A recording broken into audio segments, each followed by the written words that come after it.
A public health crisis in Australia's far north is causing concern to doctors after Queensland Health abandoned a decade-long program to treat tuberculosis in the islands of the Torres Strait.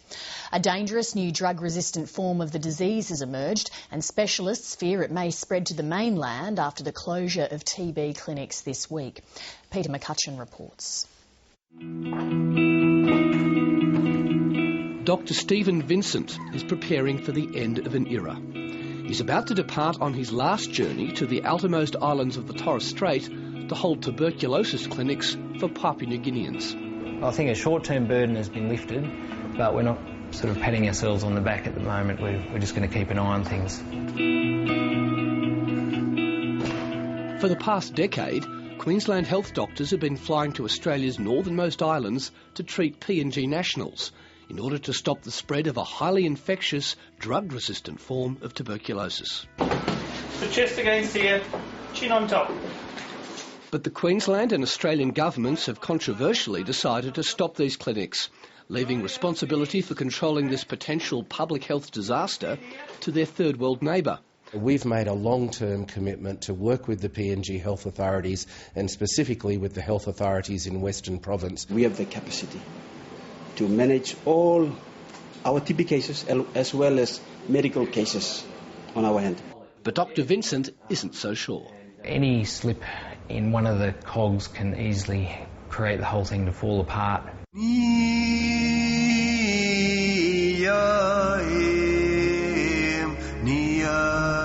Queensland Health doctors first set up outreach chest clinics 10 years ago on Boigu and Saibai Islands, a short boat trip away from impoverished PNG villages with little or no access to medical services. The nearest hospital on the PNG side of the border was on Daru Island, hours away by boat and hopelessly under-resourced. The only way to really treat these people legally was to set up clinics on the outer island, and we knew right from the start that PNG unfortunately had no capacity whatsoever to be able to manage this highly infectious disease. And managing this disease is complex and time-consuming. Jubi Mapi is a PNG fisherman who was evacuated from the outer Torres Strait to Cairns nearly 12 months ago. When I arrived here, I was so sick and, I had no build. I was just like, a stick or something, and I came in here. Hello, how are you? Good, thank you, yourself. He has to take up to 16 pills a day to keep his drug-resistant TB under control, and he's now expected to make a full recovery. I was very scared, what would happen to me. But I thank for the nurses and the doctors, what they did to me. So he's done well. We picked him up. He was extremely thin, unwell. He would have been weeks off death if he wasn't treated. But it's not only PNG nationals who are threatened by this disease. How confident are you that drug-resistant TB hasn't got into the Torres Strait Island population? I'm pretty certain that it has got into the population of Australia. We haven't confirmed any cases, but I suspect that there probably are patients up there who have contracted the disease, are not unwell, and it'll probably declare itself in the next couple of years or so. So we're going to keep a very close watch on that. An aid package has been put together to help PNG manage its tuberculosis problem, which the World Health Organization has described as a crisis. Last month, celebrations were held on Daru Island to mark the handing over of an ambulance boat and specialist TB equipment for Daru Hospital as part of an $8 million AusAid program.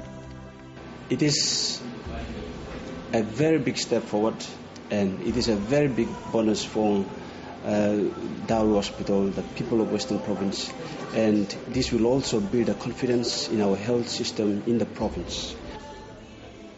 Western Province borders on the Torres Strait parts of Australia, and we have a very strong national interest in working with the PNG authorities to get this TB issue under control. Dr. Vincent says although the AusAid program is encouraging, he'll be maintaining a watching brief. We do have concerns that there's no plan B. That's our main worry at the moment there. We know that if any of those issues fall apart on the PNG side, then the whole TB program once again can fail. Peter McCutcheon reporting.